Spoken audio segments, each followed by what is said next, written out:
Okay, excellent. Welcome, folks, to another webinar held by Regenesis. Today we have a very exciting topic, and it is entitled "The Navigating the Shift of Online and Omnichannel Sales."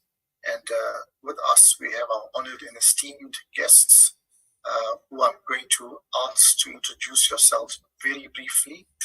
Please, can I ask Jeffrey to introduce himself? Sure. Good afternoon. I'm Jeff Allison. If anybody refers to me as Jeffrey, it means that I'm in trouble. Jeff is usually my most common name. But head of marketing at Mitsubishi Motors South Africa for about 2 years. Prior to that, I was at Renault for 7 years as head of projects and innovations, as well as a product manager there. And prior to that, for my sins, I was in advertising for about 7 years.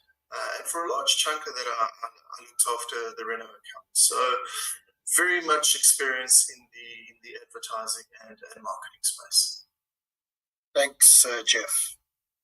If I can have you go ahead, Asanda.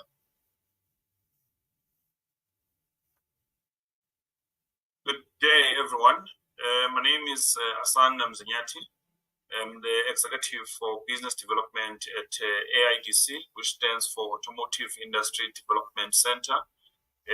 It's a government entity under GGDA, which falls under the Department of Gauteng Economic Development. We're based in Roslyn. We're the implementing agent to transform the automotive sector in the Gauteng region. And my background is in engineering. I've got 30 years experience in the automotive sector, ranging from Mercedes-Benz in the factory in East London to Ford, then to Mercedes-Benz in head office, Volkswagen and Altec Nesta. Ran my own businesses as a transaction advisor and also as an advisor in the fleet management space and doing turnaround strategies for government institutions. And I'm back into the employment space now at AIDC. Thank you very much. Thank you, Asanda. Please, can I have Benjamin? Yes, hello. My name is Benjamin Nagel.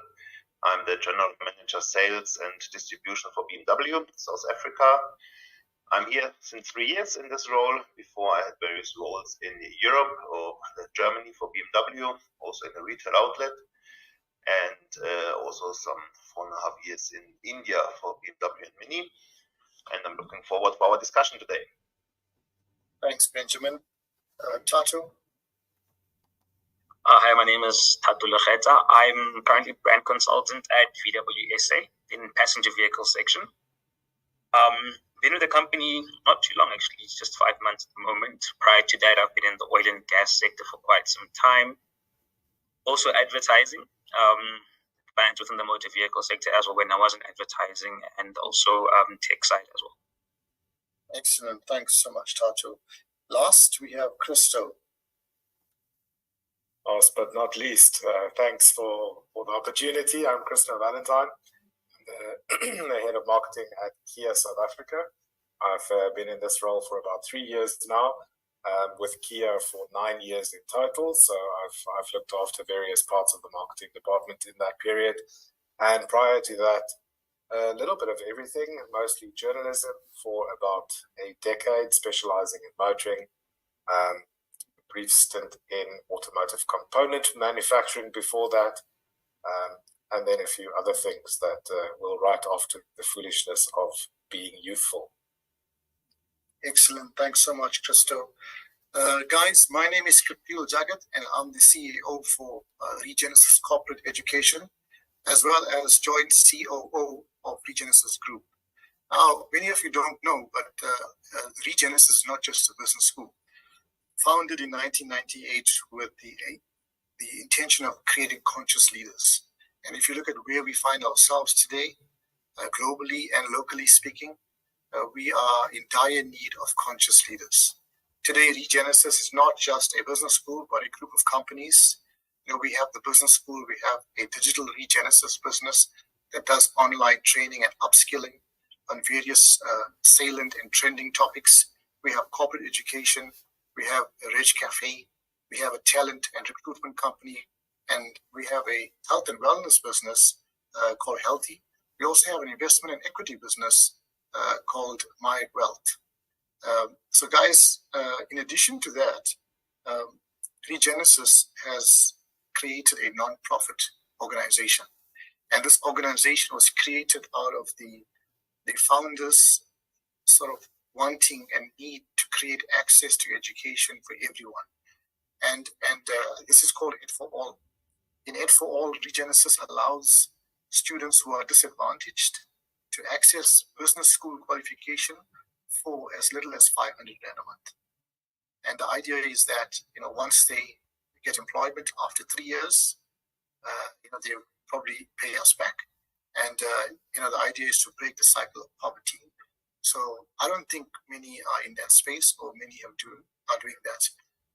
Last point, Regenesis is a level 1B contributor, and we've been helping corporates and industries alike for many years.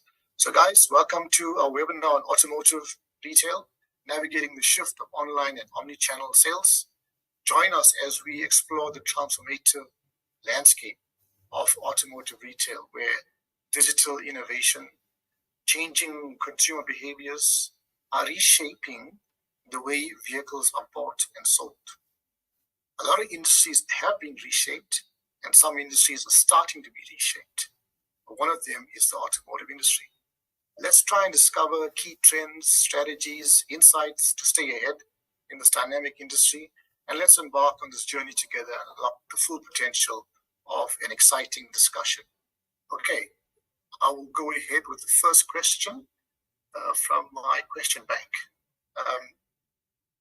My first question is about automotive retail in South Africa. And I want to direct this question to Christo. Christo, how has your company, or South Africa in general, embraced the rise of digital technologies in automotive retail sales? Thank you for the question. Automotive retail sales in South Africa is naturally something that's quite well established. We have a multitude of brands in the country, and I think everyone is on this journey of embracing digital transformation in all its shapes and forms. I think the auto industry jumped onto digital, if I can use the umbrella phrase, quite early to harness the massive power that you get from raising awareness, from putting branded content out there, and also generating leads for sales. But as you pointed out, the actual sales process is now also changing. I think some brands are probably more ahead than others in terms of embracing the opportunities. But from a Kia perspective, we're part of a bigger group in South Africa, the Motors Group, just like Jeff and Mitsubishi. So we have a very strong focus on digital transformation and digital innovation. So we are continuously developing and testing solutions that speak to the omni-channel approach in terms of being available to your customer when your customer needs to reach you, being in a position to provide them with the information and the guidance that they might require at that point, and then also streamlining the car buying process as much as possible. It is quite a laborious process. Anyone who's been through it knows this. And I think there's a lot of pain points that we're all in a race to kind of minimize and just accelerate the speed in which people can be purchasing their vehicles. Thanks, Christo. And guys, if you see me looking down, I'm just simply taking notes on important points. I think thanks for that, Christo. Leading on from that, my next question is to Tato. What are the key drivers behind the shift to online sales and omni-channel sales? Thanks for that. I think some of the key points that have come up is there was a shift, I think, during and post-COVID in how people interacted as far as making their purchases, be it automotive and otherwise. There's been that move to fit in people's environments, fit into how they want to be purchased, to purchase and be approached, the purchasing process as a whole.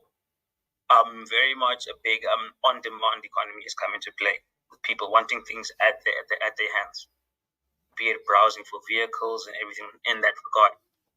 So we have to meet them halfway. We have to fall into line with how people want to be approached by. And I think there was a big kind of drive towards lead gen and beyond lead generation. Just the whole CRM aspect of getting people's information and selling to them how they want to be sold and what specifics you know about them. So gathering information about our customer base has been a big shift on our end. I can speak for us specifically as BW. A lot of on our end dictate comes from Germany, of course, and how we approach these things, and we are shifting that daily to get more involved at meeting the customer at the touch points they want to be met at. Excellent. Thanks for that, Tato. We heard from Christo how we've evolved, and we heard from Tato what are the key drivers around this evolution. My next question is, okay, if we as an automotive industry, particularly in the retail space, are there, what are the challenges, and I'm directing this question to Benjamin, what are the challenges of having an omni-channel approach? Because here you've got this huge spend by automotive companies on creating an online showroom and with all the information, pricing, etc. So customers are free to browse and read all the information. But then there has to be fulfillment in person. So what are the challenges in using these two channels together, Benjamin? Yeah, so I think you elaborated quite well. The challenge is, on one hand, transparency is there everywhere, and it needs to be consistent to have a clear customer to fulfill the customer expectations. So wherever the customer is in his journey, in this omni-channel world, being at home at the sofa or in our dealership, he wants the same information and needs to be consistent. And going more and more online, the reaction time in an online world is much quicker. So the response time, if someone contacts us, the expectation is much, much quicker. So we really need to adapt to this new world in sending a message and responding, no matter which channel the customer is using. And yeah, I think this transparency and consistency through all the different touch points is a key here, together with this response time. Thanks, Benjamin. Sandra, I'm going to ask you the next question. With all this online investments and streamlining of the omni-channels, do you think the skill sets of OEMs and dealerships require a shift or an adjustment? How are you guys embracing this through skills?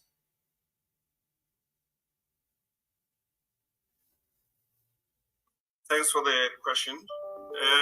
Well, from the AIDC side, as an implementing agent for the Gauteng government in the automotive space, we try and to be ahead of time in terms of skills development. We've got our own in-house learning center. We work with the likes of the MIASITA, and we've got also international partners. Giving an example, with the upcoming electric vehicles, there's a skills shortage that is currently happening in the country. And as AIDC, we are engaging with ABB from Berlin, whereby we are doing skills transfer so that by the time the electric vehicles take an incline, we are ready with it. So when it comes to also to the online purchasing, as AIDC, as much as we are technical, we try by all means to be appropriate and to be in line with what the market is actually requiring. So once it actually takes off in South Africa, we will ensure as AIDC that we are in line and will be in a position to assist the automotive sector to ensure that the dealer network or the retail sector is actually well equipped in terms of the necessary skills and getting the necessary accreditations from the stakeholders that do the accreditation. So we work with the industry, we engage with them, we work closely with NAMSA, and we're trying by all means to stay up to speed what the industry requires. So once it takes off, we will ensure that the necessary skills are available and the necessary accreditation is available so that we can assist the automotive space. Thank you. Thank you, Aswanda. That's actually quite interesting. You guys have a very broad scope, and it's probably multi at different levels of skills. It'll be interesting to see how the skills required for electric vehicles are integrated with the skills required for online sales of electric vehicles, because there's probably a lot of T's and C's you need to be producing. Anyway, my next question is to Jeff. With online increasing its prevalence, how do you see, or how has leveraging digital marketing strategies played a role in your businesses? Historically, we would shop around on a Saturday, and we would go to dealerships, we would read a magazine and look at a car, and we'll come on a Saturday to buy a vehicle. Now, you're seeing cars everywhere. So can you explain your approach to digital marketing and online sales? Yeah, absolutely. Thanks for the question, Bill. I think it's an interesting time. I think to something that you alluded to. I think kicking tires has certainly been replaced by clicking tires. In other words, we certainly see that consumers walk into a dealership environment far more informed than ever before, and most of that information is really filtered through from digital channels. So finding people's opinions on a car at the moment is so simple. I mean, really, it's just about jumping onto your mobile phone to have a look at what people certainly think about a product or about a brand. So I think this idea of word of mouth back in the day, where you would listen to a few mates of yours, social media now is word of mouth. It's E1. So we are seeing certainly a far more informed consumer walking to that dealership floor. But I think critically for us as marketers is, if we start understanding how they are moving through that purchasing funnel and through that cycle, I think these are the areas where we can really maximize. So in other words, we know that the research phase is fundamentally digital. So how do we engage in that digital research phase? How do we try and capture the hearts or minds of those consumers at that phase? I think to Christo's point as well, maintaining efficiency during this transaction process is critically important, because I think there's two factors here. One, what does the buyer want? They want a seamless, frictionless process, of course. But secondly, the seller wants that same process, because the more dwell time a customer has, the more time they have to shop around, the lesser the chance of them actually purchasing your brand and product. So it's absolutely critical to keep engaging with them every step of the way when it comes to digital marketing, and certainly shortening that path to purchase so we can ensure that sale gets over the line as quick as possible. Thanks, Jeff. Appreciate that. I've got a stat I'm reading here. It says the potential market size of online sales by 2030 could be 722 billion USD. At present, it's at 266 billion. Now, this is a global stat. I want to ask, and this question is to anyone who's willing to answer the question, what has been our experience as automotive firms with the take-up of customers and online procurement or sales? Nobody is willing to answer that.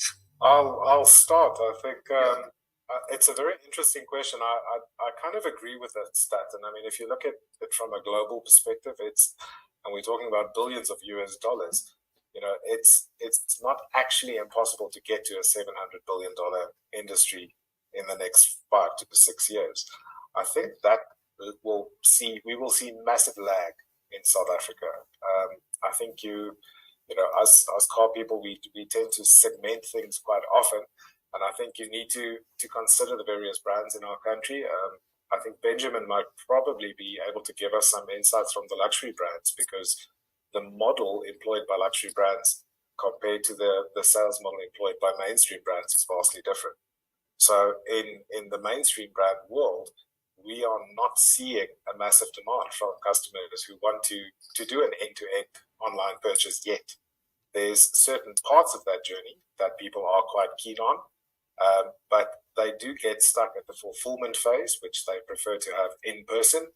And, to Jeffrey's point, if you are capturing and engaging those customers right through that research journey, by the time they walk into a retailer's space, they are literally there to verify a decision. So it's all about customer experience at the end of the day, to bring it down to one thing.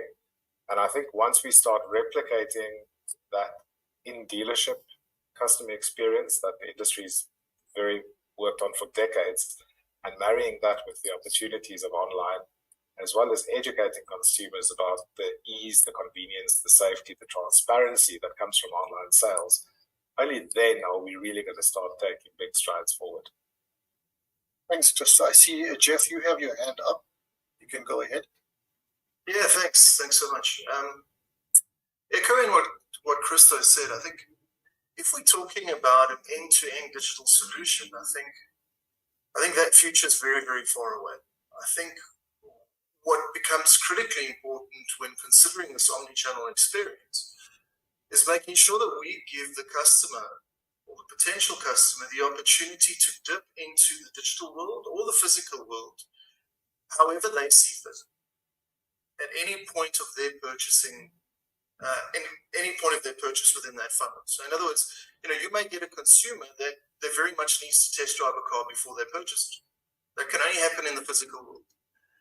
So the digital experience there would be booking a test drive online and perhaps even delivering a test drive to someone's home or to their place of work.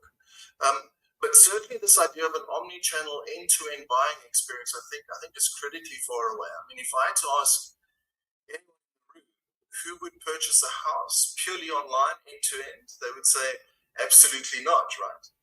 I think when you look at purchasing a vehicle, that'll be probably your second biggest purchase ever. And for most people, currently it is their biggest purchase. And I think there is this semblance of having to experience that product. I think lastly, to Christo's point as well, I think, obtaining ownership of a car is something that's an event. It really is an experience. And I think what we're certainly seeing in the SA market is that a lot of consumers still want that to feel like an experience. They still want that fulfillment in person. They still want that to certainly feel like this really great event. And then lastly, I think this rings true for many industries, but people still buy from people. And I think when it's such a big purchase, you need this element of trust. And I think forming a relationship with a prospect or a potential customer is a critical part of this omnichannel experience. And I think the bigger question will be is how do we maintain that relationship through every part of this conversion funnel with that customer in order to build trust and make sure that it happens quickly? Okay. Thanks, Jeff. I see, Asana, you've got your hand up. I want to move to the next question. So if you can be brief on this one, thanks. Okay, thank you. I would say with COVID pandemic, it has actually shifted the mindset of people to rely more onto online purchasing. And as we move along post-COVID, you would see that what used to happen, like a lot of people do groceries online now, and they do a lot of purchasing online for deliveries, takeaways, and so forth. And the online purchasing has been there, but it has just been on the dealer front, because when you go and purchase a vehicle at the dealership, they expect it for you in front of you online. The only thing that we just has to happen now is to move it to the customer side, and for the individuals to know exactly how to spec their own vehicles and place that particular order. And more especially when it's a second purchase, you know the brand already. You are replacing your current vehicle. It's not a new brand that you want to test drive. If you're driving like Tacos from VW, if you're buying a VW Passat, you've had one, there's the latest one, you've read about it, you can just spec it, and you trust the brand, and you can purchase it online. and it's all in the mindset. That's the comment I wanted to make. Thank you. Oh, thanks, Asanda. My next question is, and this is again a very broad one. We can see the slow shift. And let me tell you, as somebody in the education industry, we were seeing the demand for online decades ago, but there was a huge resistance in the industry. And COVID came and wiped out some businesses in the education space. They were very resistant to change. So, my question to you, and now that we are online, we are benefiting tenfold as an education industry. People said, how can you learn online? You need a face-to-face experience. You need a teacher in the class. But that's changed very quickly. My question to you guys is, do you want your customers to buy from you online? That's the question I'm asking you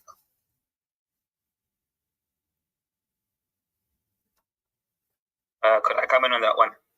Sure. I would say definitely yes. The amount of data you can collect online is fantastic. You want to get to know more people, more about their spending habits, their preferences, and getting that online is fantastic. We also have a growing number of digital natives coming into play now. It's not giving away my age or my family's age, but my parents versus me, for example. The way I would purchase, I think I'm more than willing to buy a car online. In fact, myself personally, I haven't as yet, but it's something I would definitely do. And I think with more digital natives coming into play and sharing information, and much to people's detriment, they do share quite a lot of information online. It can benefit marketers most definitely, and the entire sales journey as far as vehicle sales. Thanks, Tato. Very interesting point. Data and statistics and information about the customers online. I see there's multiple hands up. I think, Christo, you can go. I think Asanda actually raised his hand before me. Okay, go ahead, Asanda. Thank you. Currently, if we look at the used car market, there's a website for car for sales and all that. Basically, you are purchasing a vehicle online, and where it's based on the kilometers. You know the brand you are looking for, and you can spec it accordingly, and the kilometers that you are there, and the color you are looking for, and you can literally purchase a vehicle in Cape Town while you're sitting in Johannesburg, and it will come to a point where it's a mere fact of collecting it, that you actually physically kick the tire. And yes, on our side, with regards to the services that you are offering as AIDC, we would actually prefer an online interaction with clients, because we're dealing with industries, because you can be in a position to, I don't want to use the word to scrutinize the potential client, because once it's written down, you can fully understand and ask questions. And yes, as Tato has said, is data kept so that you can know in the future what are the most frequently asked questions regarding our services. So online also assist to have a track record of your clients, and you would know that the client has bought a vehicle 5 years time, so it's almost time to change, and you've got that data which you can utilize to generate more sales. So for us, yes, online would be much more preferable. Thank you. Thanks, Asanda. Christo? Thank you. Yeah, I want to echo what Tato and Asanda said to an extent. I think the distinction we need to make is that the full purchase process, I don't think there's anyone who is actually doing that online in South Africa at this stage. And that's purely because there are so many steps in the process that is quite heavily regulated. Up to 80% of vehicle sales is through bank finance. And that's heavily legislated from a FICA perspective. There's way too much paperwork involved, etc., etc. So yes, you can find the vehicle you're looking for online anywhere in the country, but you can't necessarily do a full end-to-end purchase online. But I think the second part to this is our industry, to a large extent, is not entirely set up for that utopian future where everything happens online, and as you alluded to at the beginning, where there is no physical retail space. I think if you look at the bigger picture of the industry, besides our primary business of, in some instances, manufacturing, distributing, and in all instances, retailing cars, but also massive property investment holdings. Most OEM brands, a lot of retailers, they own those properties, and it's massive investment. So taking that out of the economy has a massive impact that would need to be considered, which is another reason why it's quite far down the line, in my opinion. Sure. Thanks, Christo. Jeff, you can go ahead. Thanks, Kapil. I think it's a far tougher question than a simple yes or no answer, because the question is, do we actually want to sell cars online? And I think there's two sides to this coin. I think the first side is, the more frictionless we can make that conversation, the quicker we can sell cars, ultimately being more throughput, right? So it's akin to a restaurant. If you in one evening can turn a table 3 times, that's far better than turning it once, right? So there should be higher output on one hand and throughput.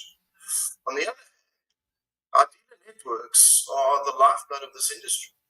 There are so many jobs and so many people employed at dealer level. You have to ask yourself, if this was an end-to-end utopian future, like Christo alluded to, what does that mean for all the people who work within the dealer network? What happens to all of those jobs? What happens to all of those people? And I think, again, to Christo's point, it's so far away because there's just so many interventions and red tape along the way in making that a purely seamless online process that I think, certainly for the foreseeable future, there will definitely need to be bricks and mortar. And happily for me, I think there'll still be a dealer network where we can see, the families of lots of people being uplifted throughout the process as well. Benjamin. Yes, thank you. I agree that also from our perspective, the dealer and the retail outlets will play a really crucial role also in the future, even with more and more online sales and this omnichannel approach. It has to be hand in hand, but we will probably see new formats or more digital tools also in the showrooms, and a more interactive way of how we can show. Do we need to all have all the colors, or can we do this with the new ways of 3D glasses or bigger screens that we can give a great experience in a digital form also at our dealerships? So I think there will be also a development over time that might reduce the footprint or the space that is required. But this is definitely only hand in hand and in a partnership with our partners. We started the journey at the BMW Group 3.5 years ago, going this direct sales omni-channel approach. We had customers from the really start to end that checked out the car completely. Yes, they have to hand over the car. Our experience clearly shows the customer wants to have this really free choice. When do I go digital? When do I go physical? And in both directions. And we see the different levels. The information definitely starts online quite a bit, but then there's always one or the other part that is also physical with our partners. And we see this trend to continue with a slowly but steady increase of more and more online, but where the dealer partner or the retailer will play a crucial role also in the future. Thanks, Benjamin. My next question, I was trying to save it for the end, but I think because you guys have touched on that point, I'm going to ask it now. If you fast forward many years into the future, this utopian future, there's a customer sitting at his desk and he specs out his car to every single part, right? And he presses the order button, he pays for it, the order is received, as an example, by one of the OEMs at the factory, and they build that car according to that spec, right? Now, for me, I think that's the perfect future. We don't live in a space where, I remember in the early days, we were like, oh, do you want to buy this brand of car because it's not a very good quality? Now, all OEMs, all automotive businesses are generally of very high quality. So my question is if I think we're heading there, right? And I think the dealership space is not going to be there anymore, right? You're going to lose these jobs. I think in getting there, you're going to lose salespeople. A lot of salespeople will lose their jobs because maybe online is doing the job for them. Commissions will be reduced, and you're going to require a completely different skill set. So, that's my view. So my question to you guys is,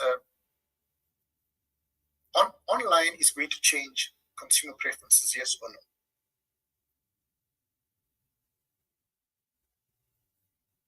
In automotive, yes, it will. And I think you will find that in some markets that just happens a bit more rapidly than in other markets. If I look at what Kia is doing in Korea and leading from the front, they're really embracing the future generations and adapting all the strategies for sales, for retail, for omnichannel, based on how your typical Gen Z early adopter consumer would like to engage with a brand. The reality is, though, that despite all of those things, and the Koreans call it the untact experience, so they don't want contact, they want it untact. Let us do our thing, you just deliver. Despite all of those things being in place and operating in a very technologically advanced market like Korea, they still have retail spaces. The focus does, however, change. It becomes more of a brand showcase where you are immersing that customer into the bigger picture of what your brand and your product is about. But there is still product demonstrations, and there is still feature demonstrations, etc.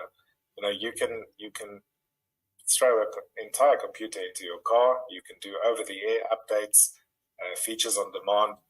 That stuff happens already. People still want that human experience, but on their terms. So not permanently, not every point in time, but when they need it, they want a human interaction. And I think other brands, the one that comes to mind now is Polestar, Volvo's electric performance brand. Same model. You literally configure your entire car, every possible thing you want online, and click the purchase button. It works, but they still have physical spaces. Thanks, Black Crystal. Who was first, Benjamin or Jeff? Benjamin, I think. Okay, thank you. What I 100% agree to Crystal. I think it will start with a product offering. I think we will see more and more standardized products that have certain hardware in the car, and you can also in the usage phase decide not only when you purchase at the beginning, but also later stage to book on certain apps functionality when you need it and when you want them. And with these new technologies, there's new demand or new requirement for further consultants. So we've seen a new technology in the cars, how we interact, and this will then also lead to more hand-holding guidance to the customers to make them familiar with the usage of it, of ever-changing and new products. Okay, thanks, Benjamin. Jeff? Yeah, I think it's a very it's a very interesting proposition. I think most importantly is to understand where a brand is also potentially poised and where the brand is in its life cycle. So, let's say hypothetically we live in this world where people are willing to buy cars online end to end. What happens if you introduce a new brand? It's quite easy to go, I understand what the brand equity of, let's say BMW, because Benjamin's in the room. Absolutely, when you play in that luxury space with massive brand equity globally, it's far easier to see an end-to-end solution where people see that as hugely aspirational. I mean, if you look at the iCity store in London, that's a key component there, where they really don't have inventory. They have large screens where you come and spec your vehicle. My question is if you have a challenger brand that nobody knows about, how do you get people to experience this brand if we live in a purely digital environment? And is that experience purely digital? Because there is this old saying that hands on the wheel seal the deal, and driving is still an experience. And I think unless vehicles become completely white labeled and become incredibly generic, I think there'll always be this need for an in-person experience. And what it may materialize in is far more service centers, okay, across the country and across the world, and far less selling floors across the world, and perhaps bigger brand experience centers for those who want to come and experience the brand. We're talking about a challenging brand or launching a new brand. Unequivocally, research shows that the more dealerships you have and the more bricks and mortar you have, the more trust people have in your brand. If I'm driving on the road every day and I see multiple Kia dealerships, I go, this is a brand I can trust. If you see 0 Polestar dealerships, can I really trust Polestar? Are they going to be there tomorrow? Is there a person at the end of that line, at the end of that phone, at the end of that chat when there's a bot? So I do still believe that there will be an experience that will be required. It's just to what degree is that? And at the moment, it certainly seems as if there'll be bigger brand experience centers, and there's certainly a lot more service centers along the way to assist consumers. Thanks, Jeff. Last question on this would be, last answer would be Asanda. Thanks. I agree with Jeff on what he's saying. The way I see it, based on the question about the customer preference, is if you've got a vehicle, you can't service your vehicle online. You will have to take it physically to a dealership. And what the dealers should actually be more focusing on is to use that opportunity when the customer brings the vehicle for service, and to show them their latest model that is coming on board, and encouraging them, and also offering the test drives at that particular time when they are bringing the vehicle for service. A person will call or do an online booking for the service, and give about 30 minutes or so to show this particular customer on the brand, on the latest BMW. If they're driving a 3 Series or a 5 Series, this is the latest one that we've got, and these are the service terms. But if you go to our website, you can actually spec your own vehicle if you want to trade in this one, and these are going to be the benefits. I'm looking at what Takealot has actually done. We buy a lot of products on Takealot, and based on what you see on the website, you haven't physically seen, and you trust Takealot that they're going to deliver what you have actually ordered. So in the near future, this is where we're going to be going. But for the dealer network, one critical side that will never change is the after-sales support. The owner have to take the vehicle to the dealership. So once you have taken that vehicle to the dealership, the dealer must actually use that opportunity to expose the new products that are coming, so that when the person goes into the system, to the website to order, at least has physically seen the vehicle, and if there's an opportunity, they have even test driven that particular vehicle. So it's easy for them to make up their mind and make the order online. Thank you. Sure, thanks, Asanda. You know, there might come a time where your vehicle will drive itself to the dealership to get serviced, you know, so that's possible. There's also another well-known online distributor or retailer where what you buy is not what you get, but I won't mention the name. So, guys, you know, if I look at the evolving situation of online, right? The next question is how do you increase your brand equity and improve the customer experience with online tools? Now, Jeff said earlier, when you see a lot of dealerships, you believe and you feel like you can trust this, right? Now, you know, some of the, and I'm not going to mention names, some of the vehicle websites that I've been on, they're quite, it's cumbersome, it's sticky to go and navigate and find, and you know, pricing and specs, it's difficult. And also the pictures they show you is always a lot better than the actual car you're buying. And it doesn't improve credibility, in my opinion. How can you use online to take your credibility and your brand equity and improve on that? Jeff. So I think if we're talking about how to build brand equity online and trying to build that trust, I think there's a couple of things. I think first of all, that customer experience, I think, needs to be optimized all the way through. So in other words, even if it does end up in dealer and 95% of the journey is online, how does that dealer experience align with that online experience? I think that's critically important. I think secondly, I touched on it earlier, but electronic word of mouth is really, really important. I think EWOM is what will certainly build credibility online. So I think that's getting a lot of people into your car, getting people to review your car, sharing customer reviews as well, really trying to build that element of trust from those people who have experienced your car, have experienced your brand as well. I think if there's one brand that jumps to the front of the pile in terms of this omnichannel experience, I don't necessarily think that people will buy that brand any quicker because it's a seamless experience. What I think it does, I think it improves that brand equity, and I think it improves their idea of the brand. But fundamentally, I don't think brands will win because I don't think they build brand equity in prospects' minds based on how frictionless the system can be. Because vehicles are still hugely emotional purchases.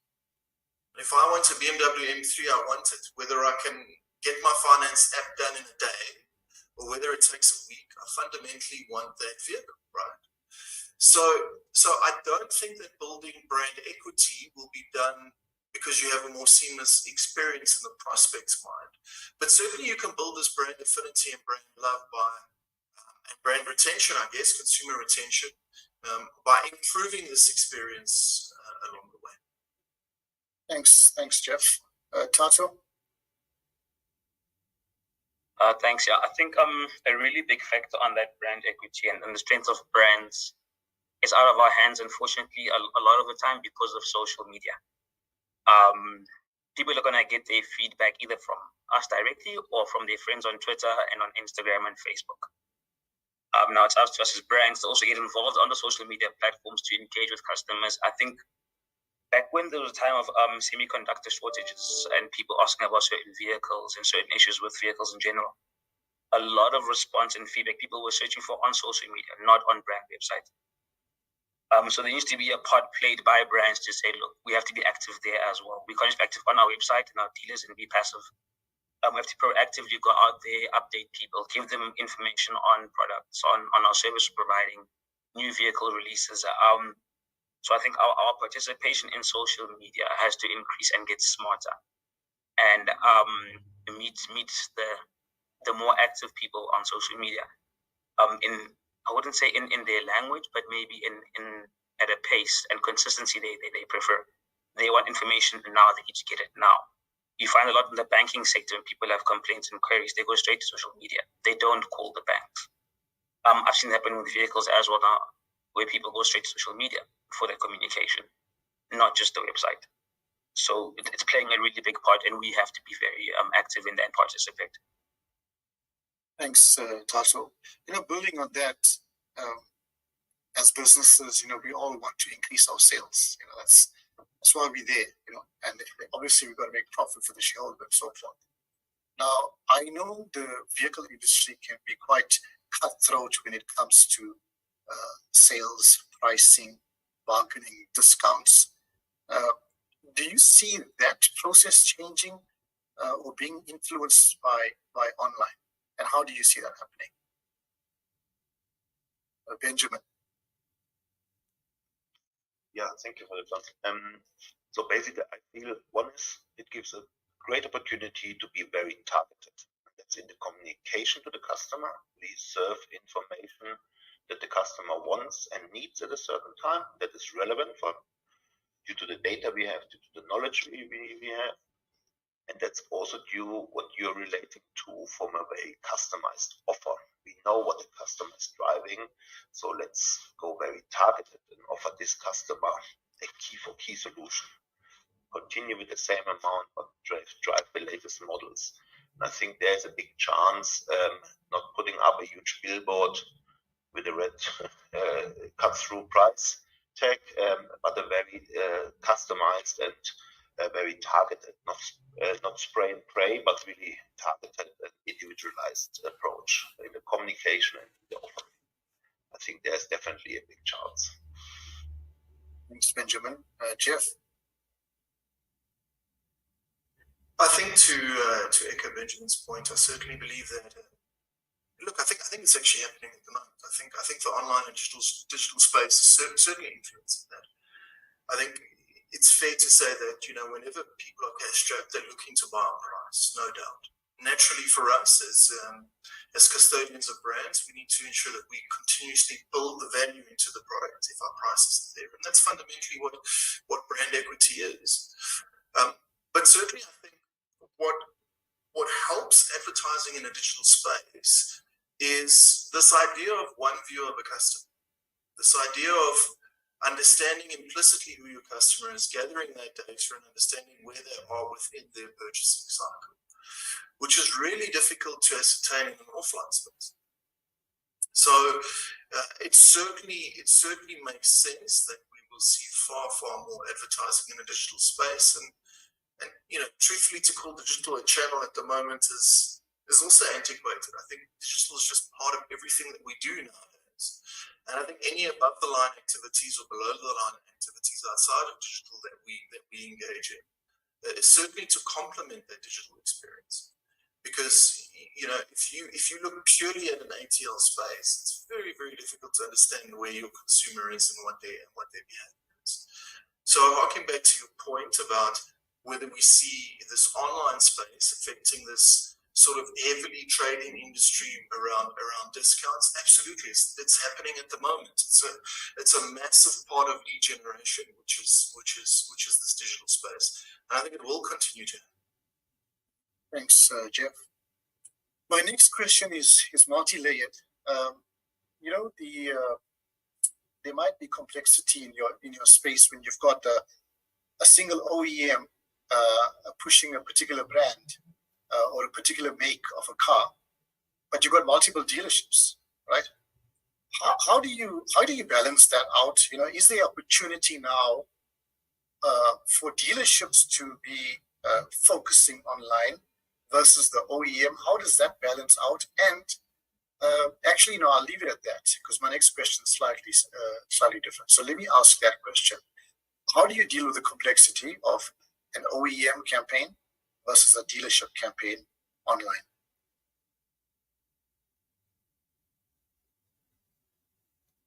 I think that would probably vary quite a bit from brand to brand, because I think we would all have certain guidelines, processes, and procedures in place to manage that specifically. I think it depends on the extent to which your retail network is allowed and or empowered to do their own marketing and their own campaigns. I know some brands have a very centralized approach for retail marketing. In our world specifically, it's about ensuring consistent alignment with what the brand is about, how the brand is conveyed, how the specific product brands is conveyed. And when you are running a retail offer or a discount or a promotion or whatever it is, the manner in which that is communicated. Because, you know, to use the example of the big red stripe through a price, those days are gone for most brands. That is not a differentiator. That is just showing everyone that you're in distress. So it's about being clever in communication, and I think ultimately communication is key with everything.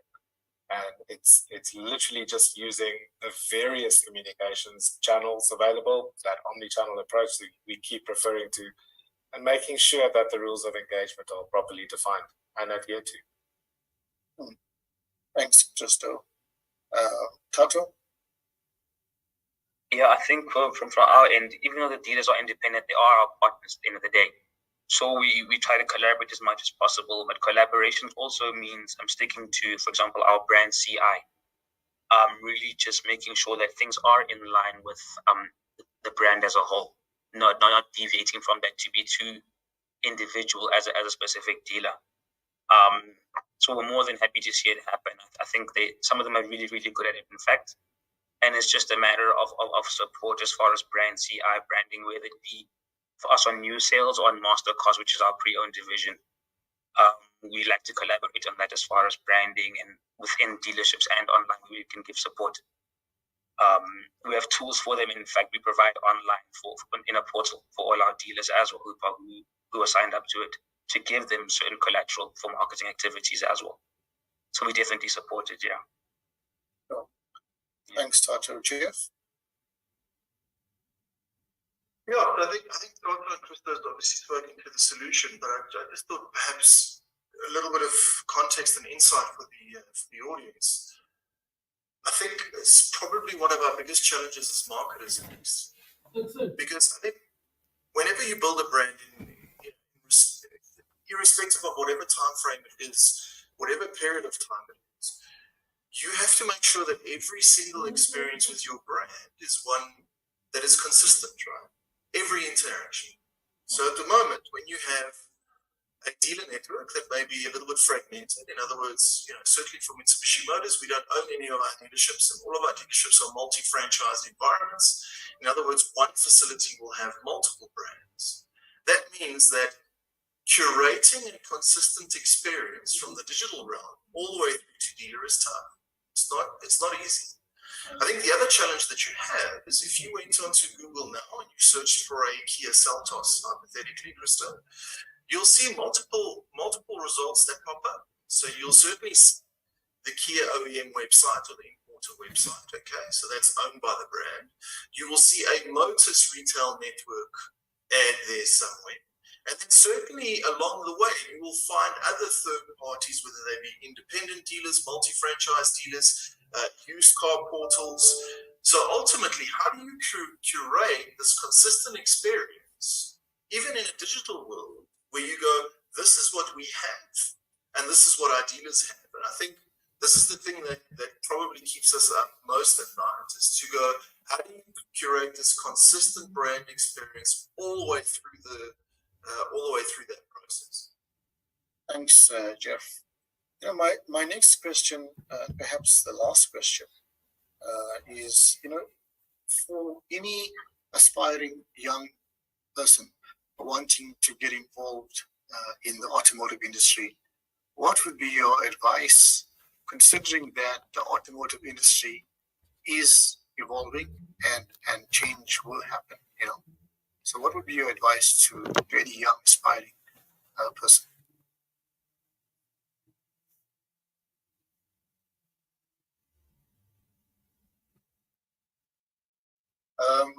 Whose hand was? There's another platform. When you raise your hand, it numbers it. So this platform doesn't. I'm not sure who was first. Asanda can go first. Asanda, please go ahead. Okay. Thanks for the question. We are living in a digital world, and if you want your brand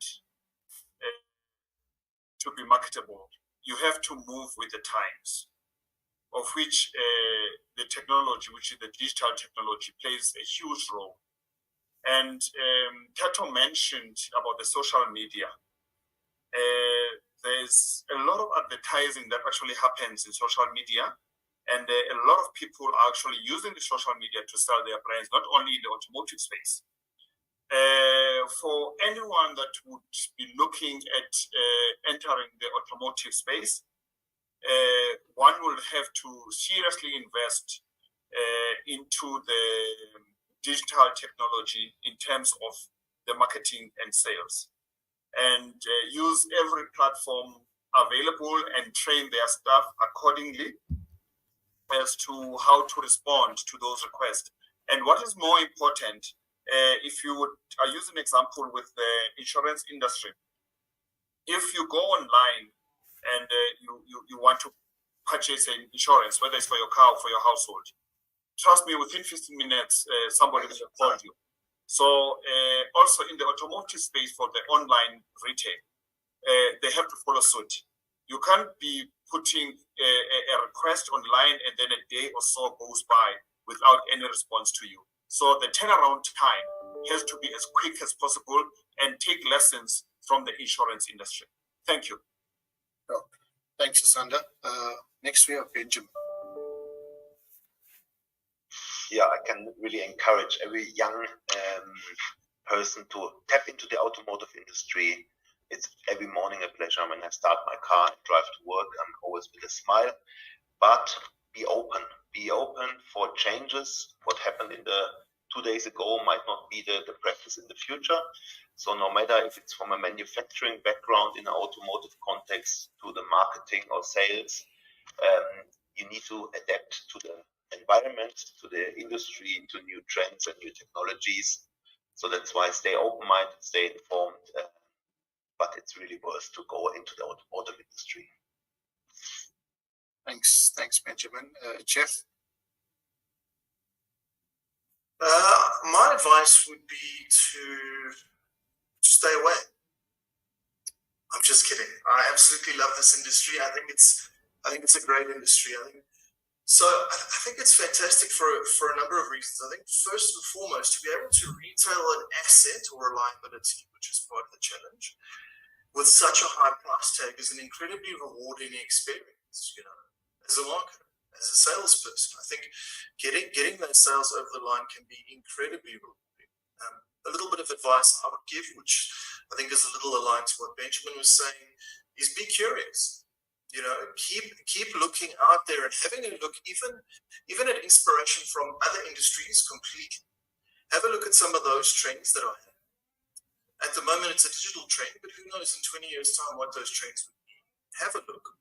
I think the other benefit that we have as an emerging market is we can learn from the more mature markets. We can learn from the West, where we see that the adoption of digital platforms is certainly a lot quicker than here. So we can certainly learn from those experiences. So be curious. Don't be scared to learn from other industries, and have a look at more progressive and mature markets as well to gain a bit of insight as to where we can potentially win, but where some of the mistakes that we could also avoid as well. Sure. Thanks, Jeff. Tato. I just wanted to say, in addition to that, I think never stop learning, and don't, I think, corner yourself as far as development within the industry and your specific career goals. For myself, for example, I'm in the brand team, but I feel like there's a need to be aware of the sales aspect of the business, marketing, PR, the digital side of it all. If you corner yourself into one aspect of it all, you're not going to grow. You're not going to learn enough. It's such a fast-paced industry, and it's so vast. I think, like Jeff said, look at the West and learn so much. I mean, I'm currently looking at what's happening in Asia, as far as them bringing cars into SA and what they're doing to the market, and it's hectic. So be fully aware of that and never stop learning. Look outside of the country for learnings, especially. We're a drop in the ocean as far as this industry goes. So don't think this is it. Thanks, Tato. Some very wise words there. Crystal. There's actually very little I can add, because I think everyone has kind of covered those bases quite accurately and comprehensively. But when I was thinking through this, there's that old adage that says you're a jack of all trades and a master of none. I think in the automotive industry, that is actually the opposite. You absolutely can and should probably be a jack of all trades, because while you might not necessarily master every element of the business, entrenching yourself in all those elements, understanding the bigger picture of how it all falls together, is definitely going to stand you in good stead, especially if you have a growth mindset and like Tato said, keep learning. I've been doing what I'm doing for a while, and there's an inherent understanding of certain things, but every few months there's something specific that pops up, and I'm like, I don't actually know what the hell I'm talking about. And that's an opportunity. You just re-entrench yourself, you dust it off, and you get to grips with it. So, I'm the guy who talks about marketing and branding and advertising and PR and all these wonderful things. But I could just as easily talk about retail results, about distribution channels. Where is the truck that is delivering your car? You need to understand the full cycle. And I think the opportunities in automotive is endless. So thanks, Christo. So for all you young folks out there, some very key points to consider.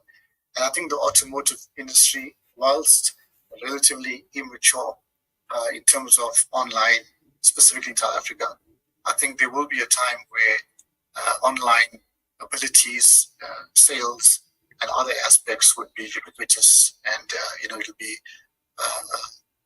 be something that we'll all adapt to. Guys, as we conclude this webinar on automotive retail, navigating the shift of online and omnichannel sales, I think we can speak a lot more on many other points: AI, cybersecurity, data science. Yeah, many other aspects we could talk, but unfortunately we have limited time. We hope you've gained valuable insights into this online webinar, and also had a glimpse of the future of the automotive industry. Embrace the opportunities presented by our esteemed panelists today, the advice they've given us, and some of the points they mentioned was customer-centric, seamless servicing from online to fulfillment at the dealership, and ever evolving and ever changing, and don't stop learning. So a lot of points to consider. I thank all of you guys for being part of this informative session, and we look forward to connecting with you soon. Cheers and goodbye, everybody.